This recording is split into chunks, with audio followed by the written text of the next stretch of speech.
আমি এখন যেটা দেখানোর চেষ্টা করব সেটা হচ্ছে কোনো একটা ক্লাসের নির্দিষ্ট বেতন থাকে, ধরেন 400 টাকা, এটা ফিক্স, সকল ছাত্রের জন্য উন্মুক্ত।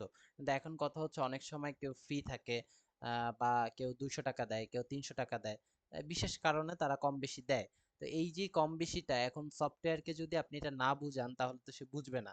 তো এটা তাকে আসলে বুঝাইতে হবে যে আমার এই ছাত্রীটা ফ্রি, আমার এই ছাত্রটা সে 400 টাকার জায়গায় 200 টাকা দেয়। এটা যদি আপনি বুঝাইতে পারেন তাইলে ভালো, সে অটোমেটিকলি আপনাকে যার যা বেতন ওই অনুযায়ী তাকে ইনভয়েস করে দিবে।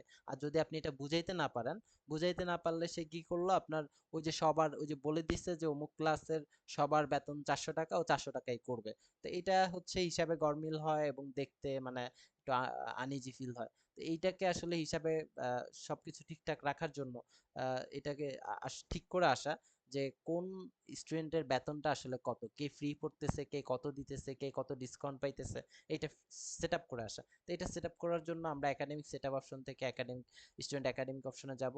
এখান থেকে যেই ক্লাসের সিলেক্ট, যেই ক্লাসের ছাত্রীদের সিলেক্ট করতে চাচ্ছি ওই ক্লাসের একটা নির্দিষ্ট ক্লাস সিলেক্ট করব।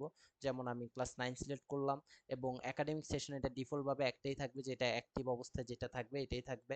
এবং ফিল্টার অপশনে ক্লিক করলাম। ক্লিক করার পরে ওই ক্লাসের চলতি বর্ষের যে ছাত্রী যারা আছে তাদের নাম চলে আসবে। তো নাম চলে আসার পরে আমাদের মূল কাজ যেটা, সেটা হচ্ছে মাসিক ফি। এখানে এসে ধরেন এই ছাত্রীটা বেতন দিচ্ছে, ধরেন 400 টাকাই দিচ্ছে, তো আমরা 400 লিখে দেব। এই যে এ মিম আক্তার এ দিচ্ছে ধরেন 300 টাকা, 300 টাকাই লিখে দিব। ইরশাদ জাহান তানিশা এ দিচ্ছে ধরেন 200 টাকা, 200 টাকাই দিব। খাদিজা আক্তার মিম এ ধরেন দেয়ই না, মানে ফ্রি। তো এই ফ্রি হইলে ডাবল জিরো এই এরকমই থাকবে। সুরাইয়া আক্তার ইলমা, আহ, এ হচ্ছে দেয় আপনার ধরেন, 150 টাকা দেয়। কথার কথা একটা উদাহরণ হিসেবে বললাম। সাবিয়া সুলতানা, এ হচ্ছে মনে করেন যে ধরেন 100 টাকা দেয়। তো এইভাবে এক এক ধরনের স্টুডেন্ট এক এক ক্যাটাগরিতে টাকা দিতে পারে, তাদের সামর্থ্য অনুযায়ী টাকা দিতে পারে। তো এইটা আসলে স্টুডেন্টকে ধরে তাদেরকে ফিক্সড করে দিয়ে আসা, যে এই স্টুডেন্ট এত টাকা বেতন দেয়। এটা যখন আমি বছরের শুরুতে একবার ফিক্সড করব, সারা বছর আমার বছরের 12টা মাস আমার এইভাবেই চলে যাবে, আমাকে বারবার আর ফিক্স করতে হবে না। তো এইটা যখন এইভাবে ফিক্স করা হবে, এবং সর্বশেষ হচ্ছে আমি এখানে সব তথ্য আপডেট করুন অপশনে দিব। আপডেট করুন অপশনে দেওয়ার পর আমার এটা সেভ হয়ে গেছে।